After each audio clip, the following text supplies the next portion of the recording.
आप देख रहे हैं प्राइम इंडिया न्यूज़। मैं हूं मोहम्मद आसिफ। तो खाद विक्रेताओं ने आज पटना में प्रेस कॉन्फ्रेंस कर सरकार से गुहार लगाई है कि हमें खाद जो है उचित दाम पर बेचने की अनुमति दी जाए।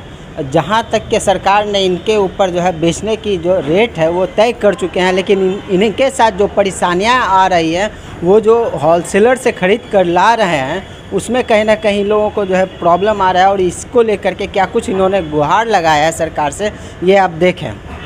सबसे पहले हम लोग जितने भी जिला अध्यक्ष यहाँ उपस्थित हैं उन सब का मैं आभार व्यक्त करना चाहता हूँ कि हमें इतनी बड़ी दायित्व को दिया, राज्य के प्रदेश अध्यक्ष बनाए हैं। तो इनके जो भी इनके साथ दिक्कत आ रही है उसको लेकर राज्य सरकार और भारत सरकार तक जाना मेरा सबसे पहला उद्देश्य होगा कि इन्होंने जो कंधे पर हमारे भार दिए हैं और हम पर विश्वास किए तो उस पर 100% हम सही उतर सके, इस कार्य को करेंगे।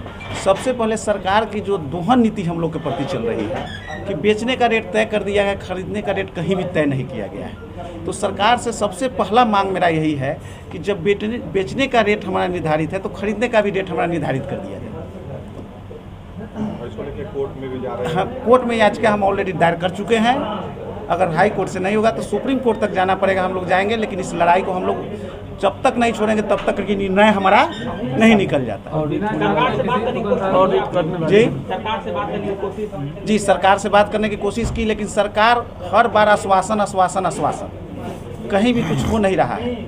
हम लोग बिहार सरकार के कृषि मंत्री से लेकर भारत सरकार के कृषि मंत्री जी तक जा चुके हैं, लेकिन कहीं भी आश्वासन के अलावा हम लोग को कुछ हाथ लगा नहीं। बड़े स्टॉकिस्ट आपको सही रेट पे खाद नहीं दे रहा है, जिस कारण आप लोगों को लॉस हो रहा है। जी लॉस, दिन प्रतिदिन हमारा बिजनेस जो है लॉस में जाते जा रहा है। कंपनी की दोहरी नीति है। अगली रणनीति क्या लेके?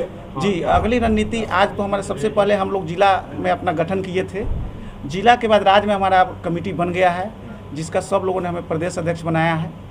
तो आगे हम लोग एक बार सरकार का जो है वहाँ पर जाएंगे, वो हमारे अगर निदान निकालते हैं तो निकालते हैं, नहीं तो हम लोग कोर्ट हड़ताल की भी योजना। जी जो सर्वसम्मति से जो भी निर्णय हम लोग आज यहाँ से लेंगे उस निर्णय को लेकर हम सभी जिला अध्यक्ष अपने अपने जिला में उस पर पहल करेंगे। कोई उठाव नहीं करेगा। जी मेरा नाम राजीव रंजन। कुछ समस्या आप लोग झेल रहे हैं खाद बेचने में, आप लोगों को दिक्कत क्या आ रही नहीं जो सरकार जी जो आदेश आया? देखा जाए हम लोग जो खुदरा उर्वरक विक्रेता हैं ये प्रायः साधारण औकात के आदमी हैं प्रायः, और कर्ज लेकर बहुत अपने पूंजी से भी छोटा बिजनेस करते हैं और किसी तरह से बेरोजगारी का माल नहीं झेलकर किसी तरह से अपने परिवार का भरण पोषण कर लेते हैं। एक बोरा डीएपी हम 1200 में खरीद कर 1190 में खरीद कर 1200 में बेचने को सरकार विवश कर रही है, जबकि एक सब्जी बेचने वाला 20 रुपया केजी में परवल खरीदता है और 40 रुपये में बेचता है। तो एक तरफ सरकार देखती है कि 20 रुपये पर 20 रुपये नफ़ा हमारा लागत कॉस्ट है। बहुत प्रायः हम गांव में रहने के कारण किसानों को उधार देकर खेती कराते हैं, बहुत पैसा भी उसमें बुड़ता है। हमारे पास से स्टाफ है, गोदाम भरा है, हमारा पलदारी है, जीएसटी 1% है। अभी जो गवर्नमेंट कहती है 266 या 1200, हम 100% उसको अनुपालन करने के लिए तैयार हैं। लेकिन हम लोग बार बार सरकार से मांग करते रहे हैं कि हमारी आर्थिक स्थिति जो है और जो परिस्थिति उत्पन्न है उसकी एक उच्च स्तरीय टीम बनाकर समीक्षा की जाए, क्योंकि भारत सरकार का ये नियम है कि कोई भी व्यापारी 10% से कम पर व्यापार नहीं कर सकता है। जब 8% आप हमसे इनकम टैक्स लेते हैं तो हमको भी 8% मुआवजा दीजिए। हम भी भारत सरकार के डीलर हैं और जन वितरण प्रणाली का विक्रेता भी भारत सरकार का डीलर है।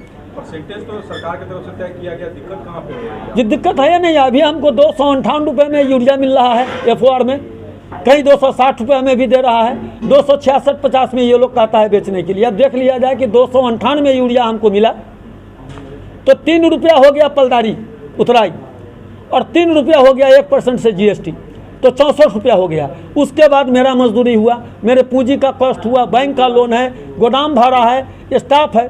आखिर एक बोरा यूरिया पर समीक्षा किया जाए तो 10 से 15 रुपया हम लोग लॉस लगा के यूरिया बेच रहे हैं, फिर भी किसान की सेवा कर रहे हैं, सरकार के आदेश का पालन कर रहे हैं। उसके बावजूद भी हम लोगों पर बिना कौच के निरंतर एफआईआर हो रहा है।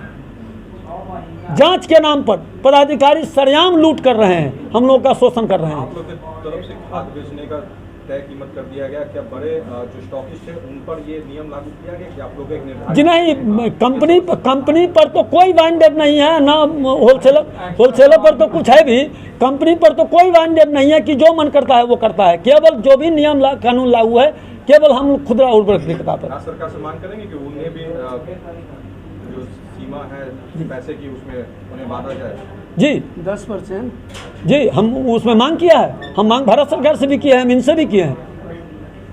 हम मांग किया है कि हमको 10% कमीशन दिया जाए, जैसे कहा जाए वैसे हम बेचने को तैयार हैं। सरकार की तरफ से क्या आश्वासन मिला है? कुछ नहीं, अभी तक कोई निदान नहीं हुआ है। आगे क्या करना है? आगे हम लोग आज प्रदेश का कमेटी गठित कर रहे हैं और आगे हम लोग की रणनीति है कि अगर हम लोगों का मांग नहीं माना गया तो हम लोग फिर तय करेंगे कि अनिश्चितकालीन हड़ताल पर जाएं या लाइसेंस सरेंडर कर दें या आर पार की लड़ाई हम लड़ें, या सरकार अगर समीक्षा करके हमको हमारे कठिनाई को सुनती है तो हम सरकार का जो भी आदेश होगा उसका हम 100% पालन करने को तैयार हैं।